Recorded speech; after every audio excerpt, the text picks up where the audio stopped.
Isaías 5, versos 11 e 12. Ai dos que se levantam pela manhã e seguem a bebedice e continuam até a alta noite, até que o vinho os esquenta. Liras e harpas, tamborins e flautas e vinho há nos seus banquetes. Porém não consideram os feitos do Senhor, nem olham para as obras das suas mãos. Nesse texto nós percebemos Deus apresentando essa possibilidade do homem se entreter com algumas coisas que o divertem, que o preenchem, né, talvez emocionalmente falando, mas a ponto de, envolvido com isso, esquecer-se de Deus. O versículo 11 fala de bebedice. Fala daqueles que bebem desde a manhã até a noite. Mas o versículo 12 amplia aquilo que nós poderíamos classificar como denominador comum das festas, desde os primórdios da humanidade. Parece que tem 3 elementos que estão em todo tipo de cultura, né, em todas as épocas. O texto fala não só de bebida, fala de comida, de banquete, fala de comida e fala de música. Parece que quase todo tipo de festa ao longo da história da humanidade é regada a comida, bebida e música. Agora, Deus está falando não só de diversão, mas de algo intenso. Ele fala de gente que se levanta pela manhã e seguem bebendo, continuam até a noite, até altas horas. Mas a consequência disso, o final do versículo 12 diz, porém não consideram os feitos do Senhor, nem olham para as obras das suas mãos. A NVI traduziu isso dizendo, mas não se importam com os atos do Senhor, nem atentam para a obra que as suas mãos realizam. O que ele está falando aqui é nada mais, nada menos do que o que apresentamos na semana passada com a classificação de distração. Alguém que se envolve tanto com entretenimento a ponto de esquecer de Deus. Eu mencionei aqui semana passada uma frase do conhecido autor Leonard Ravenhill. Ele diz que o entretenimento pode ser o substituto diabólico da verdadeira alegria.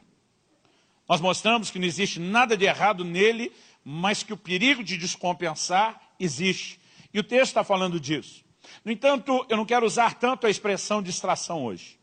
O que eu quero falar hoje, eu classificaria como embriaguez espiritual. Na semana passada, eu contei como Deus me trouxe essa palavra do até que nada mais importe. Em meados de fevereiro de 2008, 10 anos atrás, na sala que nós temos, que as crianças usam hoje aqui em cima, né, no nosso anexo.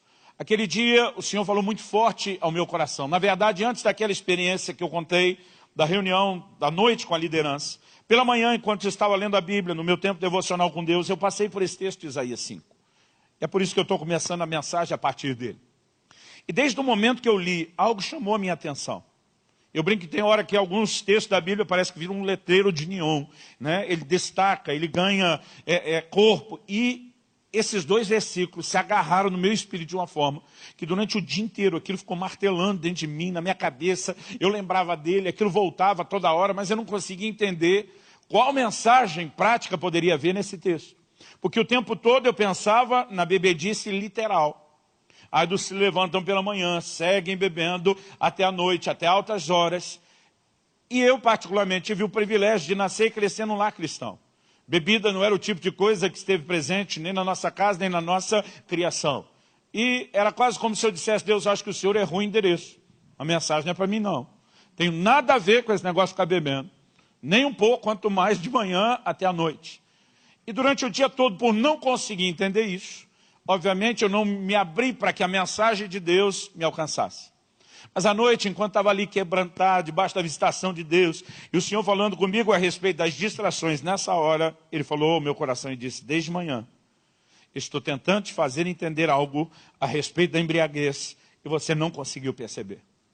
E naquela hora, os meus olhos se abriram, e eu entendi que Deus não estava falando mera e simplesmente de embriaguez literal. Na verdade, o Senhor Jesus falou, e nós vamos ver isso repetidas vezes no Novo Testamento, de uma embriaguez espiritual. Na verdade, se você abrir aí comigo no Evangelho de Lucas, no capítulo 21, e no versículo 34, você vai encontrar a seguinte declaração de Jesus, acautelai-vos por vós mesmos, para que nunca vos suceda que o vosso coração fique sobrecarregado com as consequências da orgia, da embriaguez e das preocupações desse mundo. E para que aquele dia não venha sobre vós repentinamente como um laço. Jesus está falando do dia da sua vinda, quando fala aquele dia. Mas ele fala sobre a necessidade de ter cuidado. Esse acautelai-vos foi traduzido no NVI como tenham cuidado. E ele fala de sobrecarregar o coração com embriaguez. Logo, ele não está falando de uma embriaguez natural ou literal, ele está falando de algo espiritual. E o que eu comecei a perceber naquele dia é que é um paralelo entre a embriaguez, o estado de embriaguez e os seus efeitos no natural, com algo que espiritualmente pode acontecer conosco. Eu não sei quanto contato você já teve com alguém que foi vencido pela bebida, que chegou ao estado de embriaguez. Eu já tive que lidar com muita gente, ajudar muita gente. E o quadro, ele é praticamente o mesmo em todo lugar. Tirando aquele excesso de um coma alcoólico, nós podemos dizer que uma pessoa, quando entra no estado de embriaguez, ela sai do seu normal. O efeito do álcool vai comprometer algumas capacidades.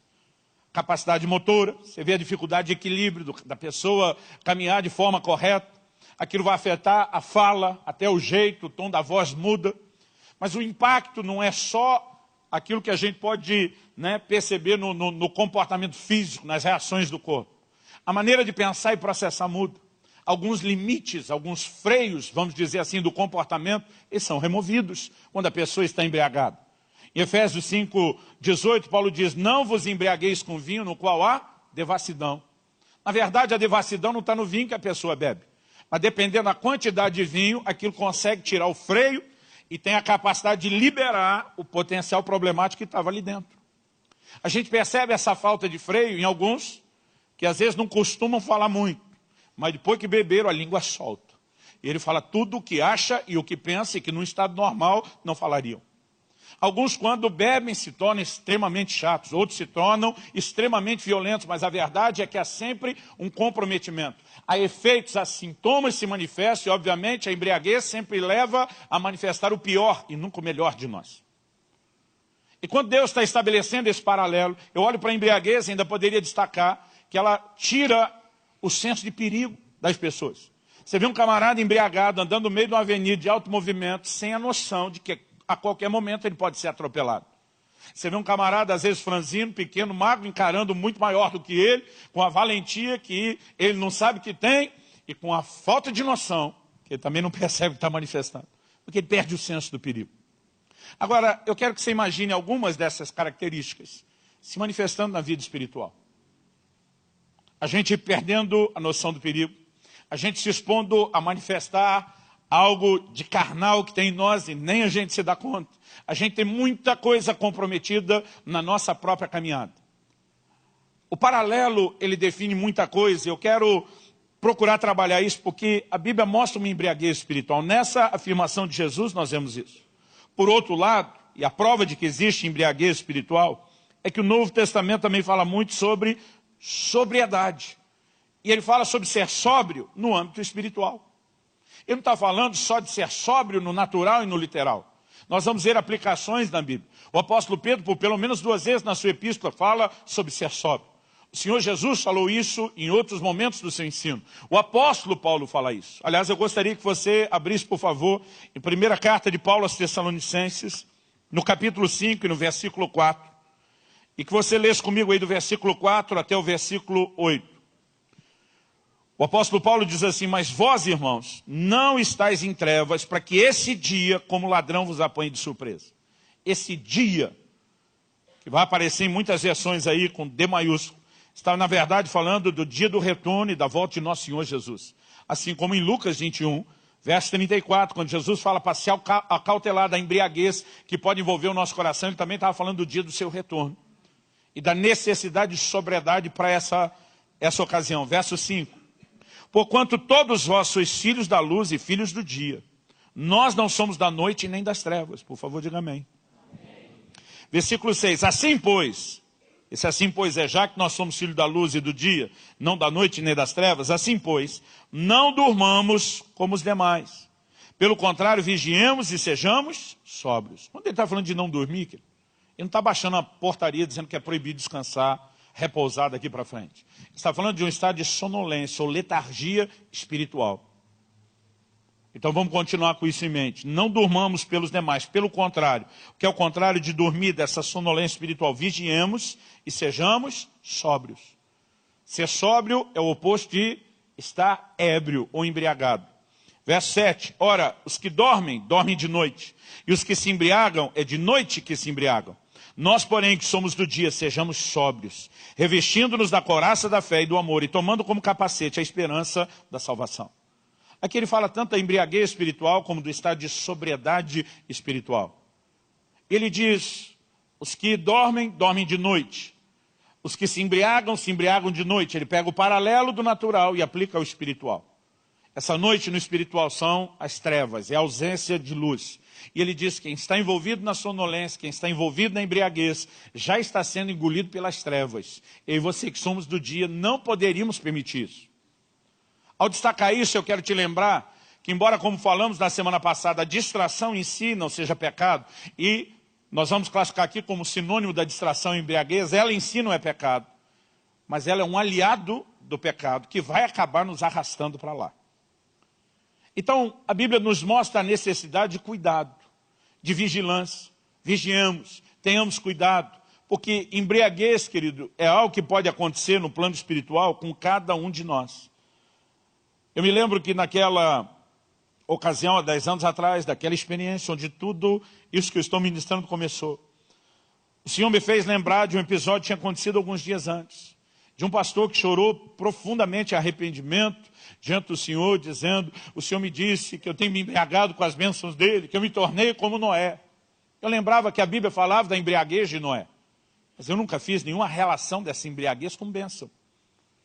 E naquele momento o Senhor falou ao meu coração, eu queria que você tivesse entendido a mesma coisa já uma semana atrás. E depois daquilo eu fui tentar entender o que é que aconteceu com Noé. Em Gênesis 9, nos versículos 20 e 21, a Bíblia resume essa história em poucas palavras. Basicamente, a Bíblia diz, Noé plantou uma vinha e colheu o seu fruto. Por trás disso, a maioria de nós nem para pensar. Plantou e colheu, coisa normal, quem planta, colhe. O que normalmente a gente não para pensar é o pano de fundo cultural do comportamento dos povos antigos que você precisamos entender, e quando foi escrito naquela época, pressupunha-se que todo mundo que estava lendo entendia. O momento da colheita, e a gente não pratica nem o plantio, nem a colheita, não mais em larga escala, todo mundo, mas o momento da colheita sempre era um momento de festa. Por exemplo, uma das 3 festas anuais que Deus instituiu para o povo e a nação de Israel era a festa das primícias, a festa de Pentecostes. Na verdade, a festa de Pentecostes era a festa das primícias ou do princípio da colheita. Toda vez que se colhia, se celebrava diante de Deus com gratidão a bênção do Senhor. Se reconhecia a bênção e o favor de Deus. Agora, os outros povos que não conheciam a Deus, os chamados povos pagãos, celebravam aos seus ídolos, aos seus falsos deuses, o que eles acreditavam ser a bênção, o favor de uma boa colheita. Não existia entre os povos antigos uma colheita sem festa, sem gratidão a algum tipo de divindade. Quando a Bíblia está dizendo que Noé plantou uma vinha e colheu o seu fruto, pressupõe-se uma celebração. O problema é que ele exagerou na celebração. Ele pega o fruto da própria bênção de Deus, que é uma colheita abundante da vinha, ele dessas uvas faz o seu vinho, e ele abusa do vinho, e ali ele se embriaga. E nós podemos, então, por inferência, entender um paralelo espiritual de que é possível embriagar-se com a bênção do próprio Deus. E eu quero te mostrar isso na Bíblia com mais clareza, porque esse texto eu quero usá-lo mais para efeito de ilustração do que para estabelecer a doutrina. Naquele dia, quando eu comecei a perceber pela primeira vez essa embriaguez espiritual e que ela poderia acontecer com a bênção, porque no natural a gente pensa a embriaguez é problemática, não só para quem se embriaga, para a família, para quem está próximo, para todo mundo. E a gente pensa, bom, se essa é encrenca, a gente tem que eliminar a causa, que é o álcool. Mas no plano espiritual, a causa não é necessariamente algo ruim. Talvez a forma como lidamos com aquilo, que provavelmente seja algo bom, a forma como lidamos é que seja ruim, mas não a coisa em si. Naquele dia o Senhor me fez lembrar de uma história. Na verdade, naquele dia ele me deu 2 ilustrações, foram perfeitas para entender o que ele estava falando. Uma eu citei semana passada, quando falei da história do supermercado e da irmã que disse para o marido que eu queria não é que você fosse no supermercado, é que você quisesse ir. E Deus usou esse paralelo. Quando ele me disse o que eu queria não é que vocês me buscassem, é que vocês quisessem me buscar. Mas a outra história que ele deu também foi muito fácil para mim entender. Até porque 10 anos atrás ela estava muito fresca. Ela deve ter acontecido entre 11 a 12 anos atrás, eu chutaria que foi há 12 anos atrás, com certeza não mais do que 13, porque eu estou morando em Curitiba há 13 anos. Eu lembro que isso aconteceu na primeira casa em que eu morei aqui. Eu cheguei, Israel devia ter mais ou menos ali seus 8, 9 anos de idade, cheguei em casa um dia com um presente que ele amou. Na verdade, a maior cena de festa, de celebração que eu já vi Israel fazer foi nesse dia. Na época em que PlayStation 2 era ainda novidade. E quando eu trouxe, irmão, aquele menino surtou. Não é que ele ficou feliz, ele surtou. Ele corria, ele gritava, ele jogava no chão, ele rolava, ele me abraçava, me beijava. E pensa na alegria do menino que dizia, pai, obrigado, pai. Pai, você é o melhor pai do mundo. E vendo a empolgação dele, eu me senti o cara. Me senti o pai. Pensa num pai que ficou feliz de ver a alegria do filho, fui eu. A minha alegria durou pouco tempo. Porque eu comecei a ficar com raiva daquele bendito videogame, para não falar do videogame, o que eu realmente pensei. Por quê? Aquele presente, aquela expressão do meu amor, do meu interesse, do meu cuidado pelo melhor do meu filho, passou a concorrer com o meu lugar. Aquele videogame começou a roubar meu filho de mim. Começou a roubar o nosso tempo junto. E às vezes, para poder salvar um pouco disso, eu tinha que ir jogar o videogame com ele. E aquilo foi crescendo aos poucos. Mas o que mais me incomodava é que a gente já tinha um ritmo, um ritual familiar, vamos dizer assim. Ao longo desses anos, minha rotina tem sido, em geral, né, salvo exceções, permanecer aqui de domingo a quarta, quinta e sexta, sábado, eu normalmente estou pregando fora. Então, quando voltava, depois de 3 dias, eu sempre, a maior parte desses anos, morei no Boqueirão, né, eu brinco que na hora do rush, dá no máximo, 15 minutos de casa ao aeroporto. No início, o Kelly fazia questão de me buscar, teve uma hora que eu tive que proibir. Eu falei, meu amor, você não vai aguentar esse ritmo. É muitas idas e vindas do aeroporto. Mas naquela época, logo no começo, ela fazia questão de buscar. Então, eu lembro quando o avião aterrissava, eu ligava o celular, avisava ela, amor, cheguei. Era o tempo que eu desembarcar, pegar a mala, sair, ela já estava encostando na porta para me pegar. Mas como era rápido, meus filhos também sabiam, mamãe saiu, vai voltar com o papai, e ele já ficava esperando. Eu abria a porta, ele estava na sala, corria para cima de mim, a gente fazia uma festa. Era a mesma coisa, toda ocasião do meu retorno. Mas depois do bendito videogame, quando eu chegava, abria a porta, a Alissa estava lá fazendo festa, e o Israel sumiu. E depois de eu fazer uma festa com ela, quando a coisa acabava, Israel, cadê você? Aí ele respondia a frase que até hoje me dá raiva. Já vai, pai, só vou passar de fase. Esse dia um irmão falou, pastor, sinto que eu vou passar de fase. Eu falei, muda esse discurso que eu não aguento. Eu estou valorizando um pouco aqui. Mas o sentimento para entender aquilo foi perfeito. O senhor disse, você lembra disso? Eu falei, lembro. Ele disse, pois é, vocês fazem a mesma coisa comigo o tempo todo. Vocês têm as versões espirituais do brinquedinho de vocês. Aquilo que vocês quiseram tanto, pediram tanto, acreditaram tanto. E que quando eu dei, vocês ficaram empolgados. Disseram que eu era o melhor pai do mundo. Mas essas bênçãos que vocês tanto queriam e que eu com tanto amor e alegria dei, agora estão roubando vocês de mim. E não existia talvez algo que eu pudesse entender com mais clareza. O como eu e você podemos entrar no estado de embriaguez espiritual. Eu não estou falando de pecado, eu estou falando de distração. Definido essa embriaguez espiritual que pode acontecer com as bênçãos de Deus, eu quero definir alguns tipos diferentes ou aspectos diferentes dessa embriaguez espiritual. E sabe, a maioria delas, nós vamos perceber que pode ter um elemento da bênção, do favor, da graça de Deus se manifestando nisso. Primeira coisa que me chamou a atenção é a maneira como Deus fala de Davi. Gente, nós falamos agora há pouco de Noé. Nós não estamos falando de um crente qualquer, meia boca, não. Deus fez uma varredura na terra inteira e disse, esse aí é o único que está prestando. Noé era o cara, era o crente dos seus dias. E conseguiu se embriagar com a bênção de Deus. Agora nós chegamos em Davi, o único que na Bíblia foi chamado de homem segundo o coração de Deus. Nós não podemos dizer que Davi não entendia de buscar o Senhor. Ele que faz a afirmação do Salmo 27:4. Uma coisa pedi ao Senhor, e a buscarei, que eu possa habitar no seu santuário, contemplar sua formosura, meditar ou inquirir no seu santo templo. É um cara que está dizendo, Deus, eu quero te conhecer, eu quero te contemplar, eu quero te estudar.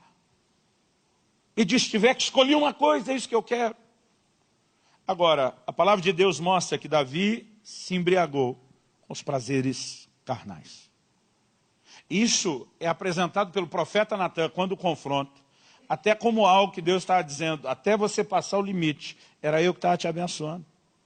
Dá uma olhadinha comigo no segundo livro de Samuel, no capítulo 12 e no versículo 8. Segundo Samuel, capítulo 12, verso 8. O versículo anterior, o 7, Deus está dizendo, foi eu que te ungi rei sobre Israel, foi eu que te livrei de Saul. Agora é o que Deus diz no 8. Dei-te a casa de teu senhor, as mulheres de teu senhor em teus braços, e também te dei a casa de Israel e de Judá. E se isso fora pouco, eu teria te dado ou acrescentado ainda mais. Deus está dizendo, meu amigo, fui eu que te abençoei. Fui eu que te dei tudo que você tem. E se fosse pouco, Deus está dizendo, não é. Se fosse pouco, eu teria dado mais. Às vezes a gente pensa que alguém tropeçou numa área só por causa da carência de algo. Irmão, você vai ver muita gente que pecou na abundância, não na carência, não na necessidade. Gente que se perdeu, se embriagou. Deus foi abençoando, acrescentando, mas de alguma forma ele extrapolou todos aqueles limites. E ele entrou em um lugar, em um nível de desejo que não só o embriagou, mas o levou a pecar contra Deus. O levou a pecar contra o Senhor. Eu tenho visto ao longo da minha caminhada, e não só nos exemplos bíblicos, muita gente se deixou embriagar por esse tipo de prazer. Eu tenho visto gente que se perdeu enquanto prosperava materialmente. Primeira carta de Paulo a Timóteo, capítulo 6, versículo 9 e 10, fala daqueles que querem ficar ricos, caem em tentação e em laço. A Bíblia diz que alguns deles não apenas traspassaram-se a si mesmos com muitas dores, mas desviaram da fé. A maior parte da minha vida eu li esse texto pensando que era o cara que queria ficar rico e não conseguiu, e ainda se perdeu. Muita gente conseguiu. E se perdeu enquanto conseguiu o que queria e o que buscava. Aliás, esse aqui é um exemplo clássico disso nas Escrituras. O rei Uzias. Depois de Davi, talvez, o maior general de conquista que a nação de Judá, na época do reino dividido, conheceu, foi Uzias. A Bíblia diz em 2 Crônicas 26:5 que enquanto ele buscou o Senhor, Deus o fez prosperar. Ele não prosperou pelas suas habilidades, ele não prosperou mera e simplesmente pela sua capacidade. A Bíblia diz, Deus o fez prosperar.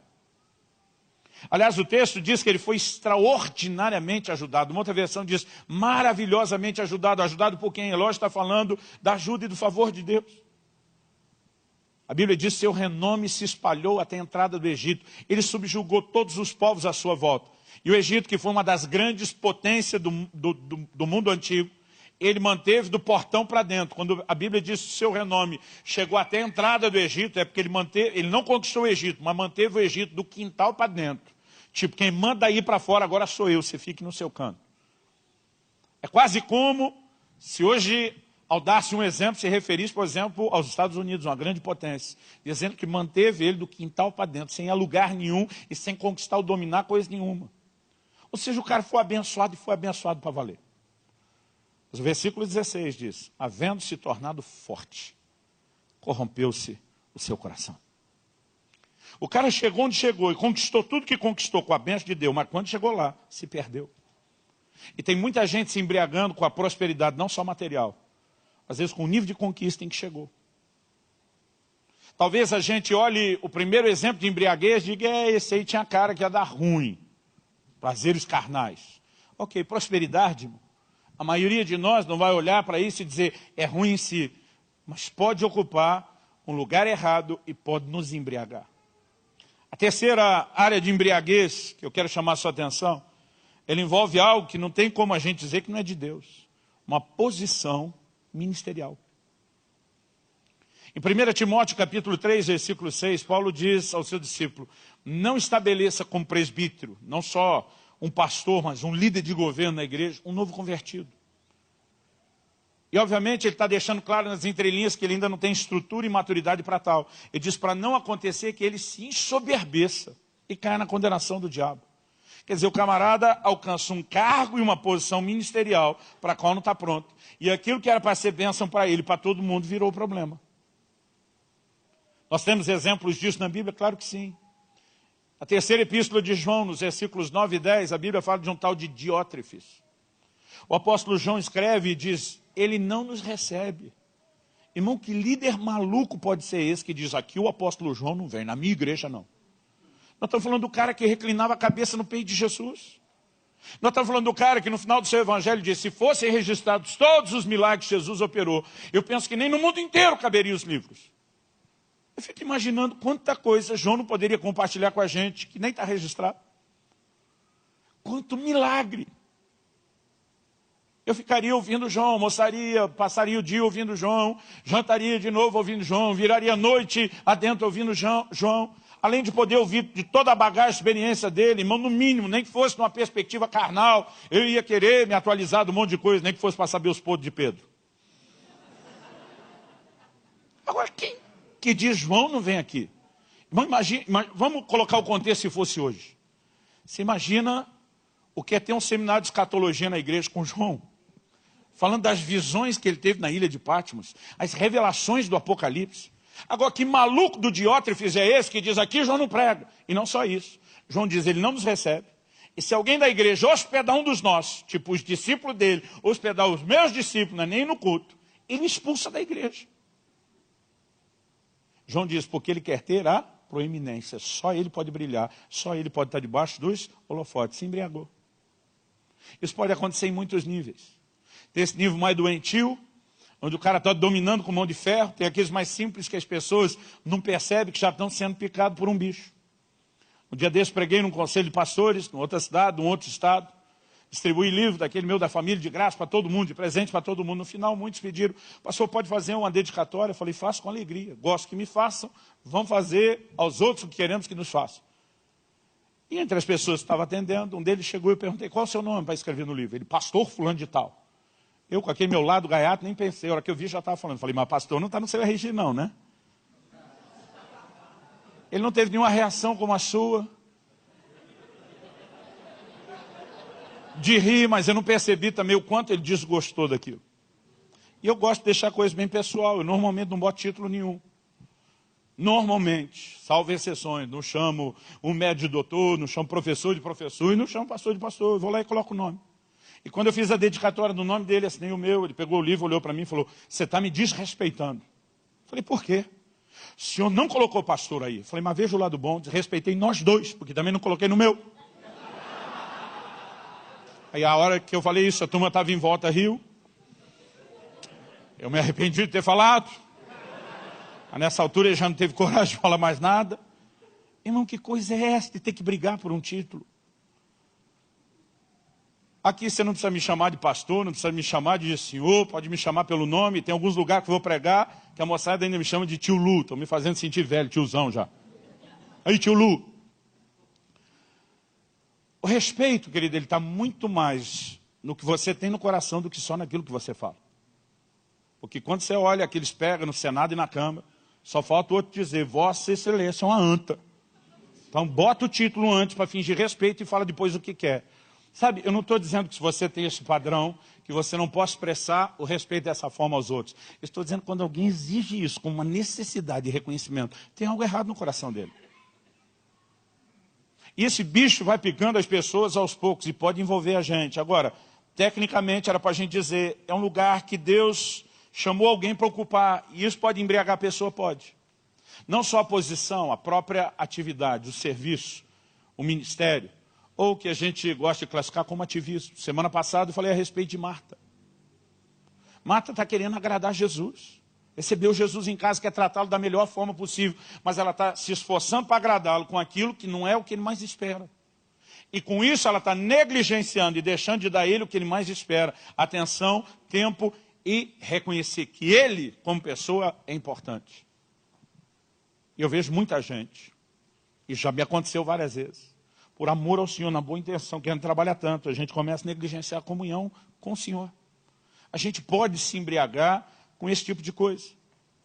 Se você não entender isso, você não vai conseguir compreender por que os apóstolos, em Atos 6, eles batem o pé, dizendo, nós vamos terceirizar vários aspectos do ministério. Porque eles dizem, não é justo, não é correto que a gente abandone a palavra do Senhor para servir as mesas. Nós vamos terceirizar, vamos delegar funções. Os apóstolos dizem, nós perseveraremos na oração e no ministério da palavra. Sabe o que ele estava dizendo? Nós não podemos nos consumir só em trabalho. Isso comprometeu o tempo com Deus, que é o que dá a força e o vigor de um trabalho com resultados sobrenaturais. Então é possível se embriagar no ativismo? Sim. Então se você estiver anotando aí só para recapitular, número 1, prazeres carnais, número 2, prosperidade financeira, número 3, posição ministerial, número 4, ativismo, e número 5, cada um vai ficando mais sutil e com uma cara menos problemática. Número 5, família. Não, se tem uma coisa que dá para a gente, em primeira instância, dizer isso é importante, é família. Depois de Deus, nosso maior valor é a família. Agora, preste atenção no que eu falei, depois de Deus, não antes de Deus. E se por um lado nós temos algumas pessoas cometendo o excesso de valorizar mais o ministério, o trabalho e negligenciar a sua família, em nome da fé e do ministério destruíram suas famílias, isso é um extremo errado. Nós temos outros que foram para outro extremo. Eles valorizam tanto, tanto, tanto a família, a ponto de deixar até Deus, que é mais importante, do lado de fora. E se isso não pudesse acontecer, Jesus não teria dito em Lucas 14, 26, você quer ser meu discípulo? Negue a seu pai, sua mãe, seus irmãos, irmãs, mulher, filhos e filhas. Ele não está dizendo para você chutar a família, mas está dizendo, me coloque antes. Eu preciso importar mais do que essas pessoas importam para você. Eu ainda tenho o primeiro lugar. Bota essa turma em segundo. Mas o primeiro é meu. Então pode ser que alguém, até na boa intenção, se dedique tanto à sua família e erre. Eu tenho visto isso de perto. Pais que os filhos, quando lembram deles, diz, foram exemplares. Um pai presente, uma mãe doadora. Eu só tenho boas emoções, mas que cresceram tudo desviado e longe de Deus. Porque embora tiveram uma boa paternidade, um preenchimento emocional, tiveram quase nada espiritual. Porque esses pais, entendendo algo que era bom, legítimo, certo e importante, se embriagaram com isso, a ponto de esquecer que tinha algo ainda mais importante com isso, e que se combinasse os dois, teriam algo muito melhor. Agora deixa eu te dizer, querido, a maneira como você ensina os seus filhos, para aqueles que já têm e para os que ainda não têm, não é só através daquilo que você fala, é através do seu exemplo, é através do seu comportamento. E esses bichinhos desde criança percebem mais coisas do que a gente imagina. Aí eu fico tentando imaginar o que é que um pai acha que está transmitindo para o filho. Quando ele consegue, numa quarta noite, 9 horas da noite, não importa quão cansado ele está do trabalho, e ele diz, meu filho, nós vamos para o estádio assistir nosso time jogar. Está frio, está chovendo, ele gasta um dinheirão de ingresso, ainda passa nervoso e raiva, porque aquela miséria daquele time perde. Mas aí chega o domingo, e o filho diz, pai, vamos na igreja? Não, papai está cansado. Na quarta-feira, 9 da noite, depois do trabalho, ele não estava cansado para ir no jogo. No domingo, depois de meio dia de descanso no sábado, e o domingo inteiro, ele está cansado. O que ele está dizendo? Aquele negócio que nós fizemos na quarta, vale a pena o sacrifício. Esse aqui não. Sem nenhuma palavra, a mensagem e os valores foram transferidos. Ninguém pode dizer que é algo importante, querido. Se não dá tempo, atenção e não investe naquilo. E muitas vezes a gente tenta falar da importância que o Senhor tem, quando Ele não tem importância, quando Ele não é a prioridade, nem na nossa agenda, no nosso tempo e nem no nosso investimento. E a gente não percebe que até na boa intenção de cuidar, a gente ainda pode se embriagar. Eu repito, não estou falando que nenhuma dessas coisas são ruins em si mesmo. Eu estou dizendo que elas podem ocupar um lugar errado. Uma das desculpas que o Senhor Jesus disse que apresentaram lá em Lucas 14 para não ir à ceia, ao convite para o banquete, é quando o camarada diz lá no verso 20, casei-me, não posso ir. O casamento é a ideia de Deus. Eu falei que semana passada não dá para dizer que a escolha do casamento seja errada. É a ideia e plano de Deus. Errado é a escolha que alguns fazem de com quem vão casar. É aí que às vezes a bagunça acontece. Mas não dá para dizer que isso seja errado. Agora, eu posso me doar isso de tal maneira, a ponto de deixar de me consagrar desimpedidamente ao Senhor. Sim, Paulo falou isso em 1 Coríntios 7. Então, diferente da embriaguez natural, que a gente olha e diz, aquela miséria do álcool é o causador. Quando a gente fala do espiritual, não dá para tratar como ruim as coisas em si. Mas errado é a maneira como nós nos relacionamos, às vezes com coisas que são boas e que são legítimas. Mas a ideia não é só mostrar que existe uma embriaguez espiritual e definir alguns tipos para que te ajude a alertar. É a gente descobrir como prevenir, como evitar. Esse é o ponto principal. Mas antes de falar como prevenir, eu acho interessante quando a gente vai estabelecendo esses paralelos, porque, irmão, raríssimas exceções, salvo raríssimas exceções, normalmente aquele cara que já está embriagado ou que quer se embriagar, ele nunca quer fazer isso sozinho. Se você prestar atenção, e já tentei tirar muito bêbado da rua e de bares, a maioria deles não quer só beber sozinho, ele quer alguém bebendo junto. Vamos beber comigo que hoje eu estou pagando. Às vezes ele não está pagando, eles vão beber e hoje quem paga é você. Irmão, isso eu não treinei fazendo, foi só assistindo, tá bom? Agora, sabe o que eu percebo? Que no plano espiritual não é muito diferente. normalmente quem está se embriagando, ele não se limita só a ele. Ele acaba querendo envolver os outros. Se você prestar atenção no que Jesus falou de Marta e Maria, Marta, além de estar embriagada, distraída, ela quer arrancar Maria de lá. Ela quer embriagar a Maria do mesmo jeito que ela, no mesmo trabalho que ela, no mesmo ativismo que ela. Porque consciente ou inconsciente, parece que a gente deve processar algo mais ou menos assim. Se eu tratar aquele que está fazendo como o que é certo como normal, então o errado ou anormal sou eu. Então é melhor tratar aquele que está fazendo certo como se tivesse errado e eu achar que o certo sou eu. Então certo sou eu que estou trabalhando, que dou um ativismo, e não ela.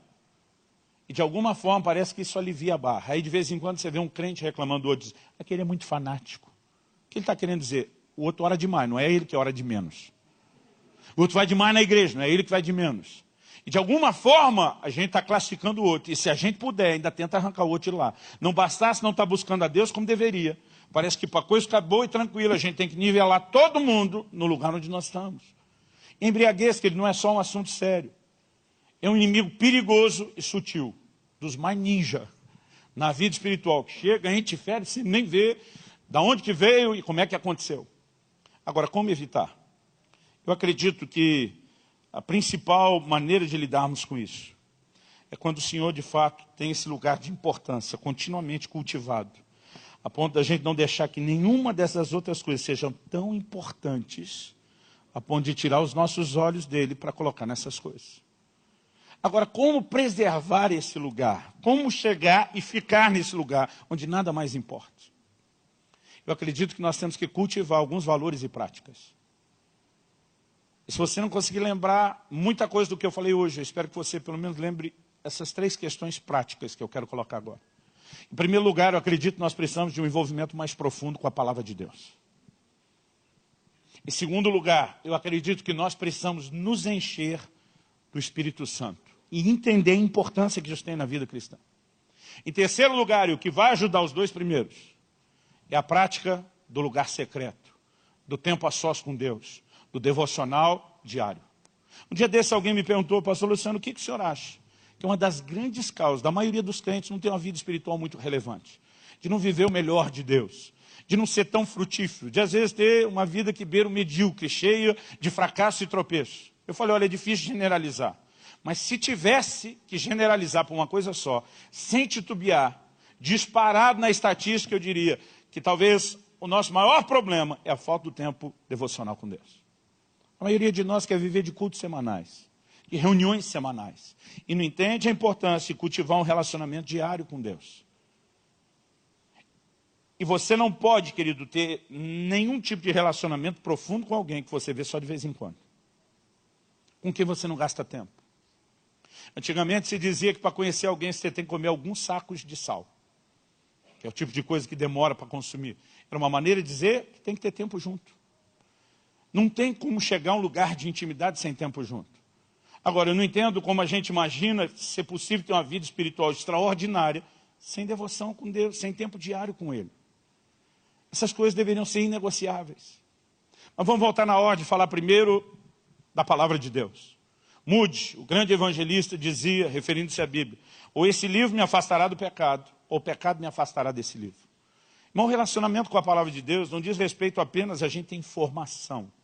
Não é só ter conhecimento, não é só entender a doutrina. Embora essas coisas são importantes, é muito mais do que isso. O relacionamento com a palavra, ele desperta em nós uma consciência espiritual. E essa consciência nos guarda, nos preserva. O primeiro versículo da Bíblia que minha mãe me fez decorar aos 4 anos de idade, eu ainda lembro muito bem. Salmo 119, 11. Escondi a tua palavra no meu coração, para não pecar contra ti. Ela diz, antes de você começar a entender a Bíblia, entenda por que é importante você entender a Bíblia. Isso vai te manter longe do pecado. Eu quero te dar um exemplo bíblico disso. Vá comigo para Deuteronômio, capítulo 17. Deuteronômio, capítulo 17. Eu quero que você observe a instrução que Deus deu a respeito de um futuro rei que a nação de Israel ainda viria a ter. Nem existia nessa época. Mas Deus já estava regulamentando como deveria funcionar a coisa.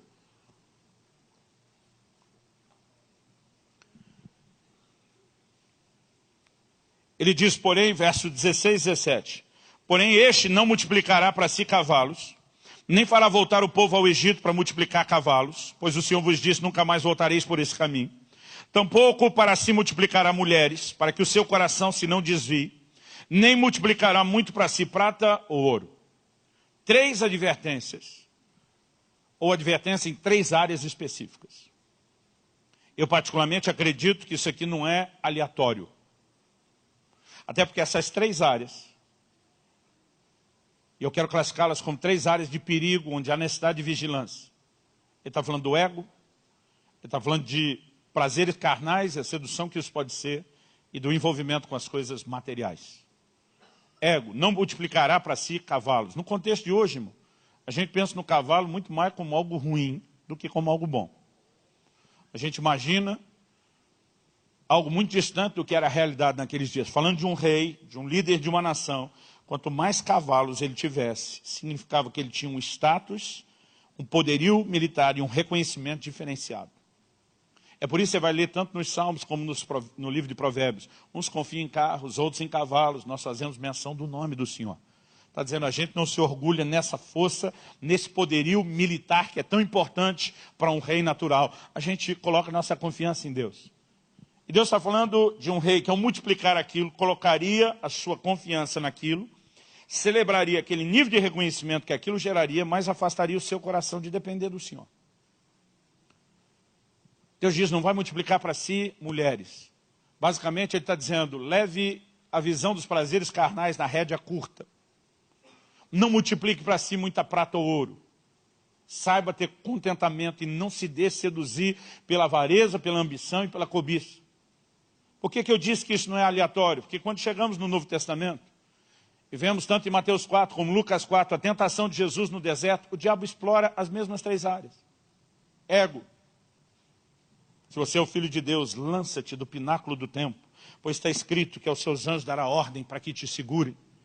Irmão, existia uma forma de estrear no ministério, ser revelado à nação de Israel como Messias, com mais pompa e estardalhaço, do que pular do pináculo do templo, descer segurado pelos anjos e dizer, cheguei. Porque a gente não está vivendo aquele contexto do reconhecimento, do desprezo que ele sabia que passaria, às vezes passa desapercebido. O diabo tentou na área dos prazeres carnais, o apelo não foi para a questão sexual, mas para Jesus, depois de 40 dias sem comer, transforma essas pedras em pães. Ele apelou para a área de posse e conquista, daquilo que é natural e material, sim. Dar-te-ei os reinos e as glórias desse mundo todo, se você se prostrar e me adorar. Então, embora as pessoas não caiam, não tropecem só nessas 3 áreas, não dá para negar que elas talvez possam ser classificadas como as áreas de maior vulnerabilidade. E Deus está dizendo para o rei o que ele não deve fazer, brincar nessas 3 áreas. Mas Deus não fala só do que não fazer de errado. Eu falo do que ele tem que fazer de certo. Além de não fazer o que é errado, o que ele tem que fazer de certo, para evitar aquele caminho. Olha o versículo 18 e 19 de Deuteronômio 17. O Senhor diz, quando se assentar no trono do seu reino, escreverá para si uma cópia dessa lei no livro, do que está diante dos levitas e sacerdotes. Naquela época as pessoas não tinham cópia da Bíblia. Era só os sacerdotes que tinham. Eles liam nas reuniões públicas e o povo vinha para ouvir a leitura pública das Escrituras e aprender com elas. Não tinham cópias. Essa facilidade que depois da impressão e agora do arquivo eletrônico nós temos, de todo mundo ter só a cópia da Bíblia, nunca foi a realidade da maior parte da história da igreja. E mesmo em tempos atuais, ainda existe gente que não tem essa facilidade. Eu não sei se você já leu o livro O Homem do Céu, do irmão Yun, chinês. Hoje ele vive na Europa, já esteve conosco aqui em Curitiba. Ele conta que quando teve acesso à sua primeira Bíblia, porque a igreja perseguida lá é vedada dessas coisas. Ele no primeiro mês, ele decorou o livro de Mateus inteiro, os 28 capítulos, cada um dos versículos. Porque como não podia andar com a Bíblia, pelo menos quando encontrasse as pessoas, ele poderia transmitir. Nós temos uma facilidade, algo de tanto valor, e a gente não consegue nem mensurar ou valorizar isso. Deus está dizendo para esse rei, por que você tem que ter uma cópia? Verso 19. O terá consigo e nele lerá todos os dias da sua vida. Diga comigo, todos os dias da sua vida. Irmão, se a gente se dedicasse um pouquinho mais. Eu conheço um monte de crente com anos e anos e anos de vida que eles nunca leram a Bíblia toda. Não, se de segunda a sexta, dia de aula ou de trabalho, pensa assim, você lê 3 capítulos por dia, 3, que dá para parcelar um de manhã, um no almoço e outro à noite. E sábado e domingo, você lê 4, aumenta só 1. Todo ano você lê a Bíblia inteira, todo ano após ano. Todo dia alguém falou, pastor, o que o senhor acha de ler a Bíblia um ano? Eu falei, eu acho que é o mínimo do mínimo do mínimo. Porque pior do que isso, irmão, está muito ruim. Mas se a gente aprendesse a gastar tempo com a palavra todos os dias, isso iria proteger o nosso coração e manter acesa a nossa consciência de quem Ele é. A segunda coisa é encher-se do Espírito. Em Efésios 5,18, Paulo diz, não se embriaguem com vinho, mas encham-se do Espírito Santo. No dia de Pentecostes, quando foram cheios do Espírito, alguns olhavam e diziam, eles estão embriagados. E quando você percebe essa associação de enchimento do Espírito Santo com outro tipo de embriaguez, dá para entender o que Paulo está dizendo mais ou menos assim, não se embriague com vinho natural, nem essa embriaguez espiritual ruim, mas se encha do Espírito Santo, se embriague dele, porque essa boa embriaguez vai te impedir da ruim. Agora vamos falar a respeito do que é ser cheio do Espírito, porque a maioria de nós não entende. Quando a gente pensa em enchimento, a gente imagina mais ou menos um vasilhame, o Espírito Santo como se fosse líquido enchendo a gente. Então, uma garrafa, uma jarra, o que você imaginar. Você imagina que tem gente aqui, ele está com pouco Espírito Santo, o outro está pela metade, o outro está 3/4. Mas não é esse o conceito bíblico. Porque João 3,34 diz que Deus não dá o Espírito por medida. O Espírito Santo é uma pessoa, não é uma coisa, ele não é divisível. Não tem como Deus te dar pouco Espírito Santo e dar muito Espírito Santo para o outro. Quando a Bíblia fala do cheio, não é quanto do Espírito Santo você tem. Cheio significa totalmente preenchido. Na verdade, é quanto o Espírito Santo tem de você. É quanta rendição, é quanta entrega. E isso se cultiva num relacionamento diário. Nós precisamos de um enchimento diário. Quando Paulo diz em Efésios 5,18, enchei-vos do Espírito, há uma conjugação que a gente não tem um equivalente no português como eles têm no grego, que é chamado pelos estudiosos de tempo contínuo. O máximo que a gente tem no português é o gerúndio. O gerúndio indica uma ação no momento. Se alguém falar, Luciano está pregando, eu estou fazendo isso naquele momento, não quer dizer que eu vou continuar fazendo isso sem parar. Mas ele indica a ação do momento. O tempo contínuo é quase como se a gente, na hora de traduzir, falasse o seguinte, fulano está comendo, vai continuar comendo sem nunca parar de comer. Fulano está andando, ou como diria o paulista, andando, comendo, pulando, sem nunca parar de andar, comer ou pular. E quando ele diz enchei-vos do Espírito, ele está falando de um enchimento contínuo, ininterrupto. Nós precisamos nos encher continuamente. Cada dia nós temos que nos render. Cada dia nós temos que nos deixar ser totalmente preenchido. E sem cultivar comunhão e entrega ao Espírito Santo, a probabilidade da embriaguez, que termina lá na frente com queda e pecado, é grande. Agora, essas duas coisas igualmente importantes, o Espírito e a palavra. Jesus diz, errais, não conhecendo nem as Escrituras, palavra, e nem o poder de Deus, a ação do Espírito. São os erros que nós mais cometemos. Essas duas coisas podem ser cultivadas onde? Naquilo que Jesus chamou do lugar secreto. Entra no teu quarto, fecha a tua porta e fala com teu pai em secreto. Nós não podemos viver só de culto público. Nós precisamos de tempo com Deus todos os dias. Mesmo que você não tenha horas de oração, se você tiver aquele pequeno tempo de qualidade, ao longo do dia, manter seu coração sintonizado, porque a Bíblia diz orar sem cessar. A Bíblia não diz para orar só no quarto, tem aquele tempo de qualidade. Existe uma comunhão contínua, e se a gente aprender a cultivar isso, vai fazer toda a diferença na nossa vida. Quando a Bíblia diz acautelai-vos, é porque você precisa tomar cuidado, porque se não tomar, a embriaguez é certa. E quando a embriaguez chega, o prejuízo vai se instalando aos poucos. Eu quero que você se coloque em pé, por favor. Eu aprendi quando criança, ouvi isso do meu pai, não sei de quem ele ouviu, com quem que ele aprendeu. Mas ele sempre usava essa alegoria. Ele dizia que se você pegar uma rã e jogar num caldeirão de água fervente, de água quente, do jeito que ela bate lá, ela salta e dispara fora. Porque ela sente aquela mudança intensa de temperatura, ela percebe o perigo e ela vaza depressa. Mas ele dizia que quando existe uma mudança lenta, bem gradual, de temperatura, é possível você colocar a rã na panela com água fria, ligar aquele fogo baixo, que antigamente a gente chamava de banho-maria, e aquilo vai mudando gradualmente a temperatura. Essa mudança lenta, a rã não percebe. Então você nem precisa tampar o caldeirão. Pode deixar aberto com espaço para ela fugir, mas ela não vai fugir, ela vai morrer cozida. Porque aquela mudança gradual, ela não percebe. Eu acredito que muitas vezes, eu e você já passamos aquele ponto que o diabo vai jogar a gente na água quente do pecado e a gente vai aceitar. Mas o problema é que às vezes ele vai cozinhando em banho-maria. Um pouco de distração aqui, um pouco de embriaguez ali. E a gente simplesmente vai relaxando. Isso acaba nos enredando.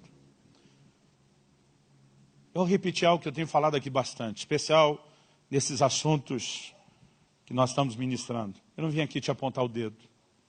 Eu não vim aqui jogar pedra em você. Alguns eles têm muita dificuldade de lidar com o confronto. Seja o tipo de criação, seja o tipo de temperamento. Alguns, quando são confrontados no erro, eles se fecham. Eles se colocam debaixo de culpa, de condenação. Eles têm aquele comportamento quase extremo, tá? Eu não presto para nada, mesmo não adianta nada, quer saber, estou fora. Não é isso que Deus espera de nós. Quando no livro do Apocalipse o Senhor Jesus diz, eu tenho porém contra ti que abandonar seu primeiro amor, ele está confrontando, tá. Mas o que ele diz? Lembra de onde caíste? Ele diz, arrependa-se. Ele diz, e volta à prática das primeiras obras. Ele está dizendo, eu não estou confrontando você para dizer que é um caso perdido. Eu quero que você saiba que eu quero você de volta. Eu quero que você saiba que isso tem conserto. Eu quero que você saiba que você pode se arrepender e eu quero que você volte. Porque o propósito é a cura, é a restauração. Então, a minha oração é que você possa receber isso da forma correta. Eu não vim aqui pisar em você. Eu estou compartilhando as correções de Deus na minha vida. Na esperança de que a carapuça lhe sirva, de que isso também te ajude. É algo que eu e você precisamos entender. Que é a única razão que leva Deus a lutar com tanta insistência por esse nível de relacionamento mais profundo. Lutar para ter cada um de nós desse lugar. É pelo tanto que Ele nos ama. Irmão, há uma coisa que me fascina e minha cabeça nunca vai entender. É esse amor que a Bíblia classifica como acima do entendimento. Não dá para entender o amor de Deus. Mas quando nós o sentimos, numa percepção de revelação que seja mínima, a gente vai chegar àquela conclusão de Paulo em 2 Coríntios 5,14, o amor de Cristo nos constrange. Como eu posso falhar tanto com Ele? E Ele continua lutando para extrair o melhor de mim. Que Deus é esse que desde que criou o homem, lá no jardim colocou o primeiro casal, não respeitou nem a lua de mel do casal, estava todo dia querendo ter comunhão. Que Deus é esse que em vez de apenas satisfazer com um comportamento religioso, e diz a intimidade do Senhor, é para aqueles que o temem, aos quais Ele dará a conhecer a sua aliança. E nós precisamos entender que a única razão para Ele exigir um pouquinho mais de mim e de você, é porque Ele não apenas quer ter mais de nós, Ele quer que através de conseguir mais de nós, nós também possamos ter mais dEle. Eu gostaria que você falasse com Deus por alguns instantes e deixasse Deus falar o seu coração. Coloque a sua vida diante dEle. Talvez você precisa reconhecer que você não chegou nesse lugar onde nada mais importa, ou que talvez você o tenha perdido. E que isso precisa ser resgatado, isso precisa ser restaurado. E esse é um excelente momento para que você comece a não só lembrar o que você já teve, mas a se arrepender. A decidir pegar o caminho de volta. Talvez seja uma hora de perceber a voz de Deus trazendo advertências para áreas onde talvez você já esteja se embriagando. Onde você esteja cedendo terreno aos poucos, ainda que talvez não tenha sucumbido ao pecado. As distrações, a embriaguez podem estar te envolvendo, te seduzindo. Lentamente tirando os seus olhos dele, ou roubando a importância que ele tem. Quando outras coisas parecem se tornar quase tão importantes quanto o Senhor Jesus. Isso deveria ser um sinal de alerta na minha e na sua vida. Espírito Santo, vem sobre nós. Ajuda-nos, Senhor, a entrar nesse lugar de entendimento, de percepção espiritual, de resposta. E nós oramos por despertamento espiritual. Nós oramos não apenas não apenas aqui, não só agora, mas a partir de agora nós clamamos sopra sobre nós. Traz despertamento. Nós clamamos que aquilo que o Senhor está fazendo nesse lugar não termine quando sairmos. Nós não queremos te tratar como uma torneira que é fechada ou um interruptor que é desligado. Nós queremos que a boa obra começada continue e seja aperfeiçoada. Nós queremos que o Senhor tenha cada vez mais de nós. E sabemos que inevitável e consequentemente também teremos mais do Senhor. Ajuda-nos. Eu quero abençoar e fortalecer cada um dos meus irmãos e irmãs nesse lugar. Pedir a graça do Senhor sobre as suas vidas. Em nome de Jesus. Clamar por dias de despertamento. Dias de retorno a esse lugar de comunhão e intimidade. Em nome de Jesus. Se você crê e concorda.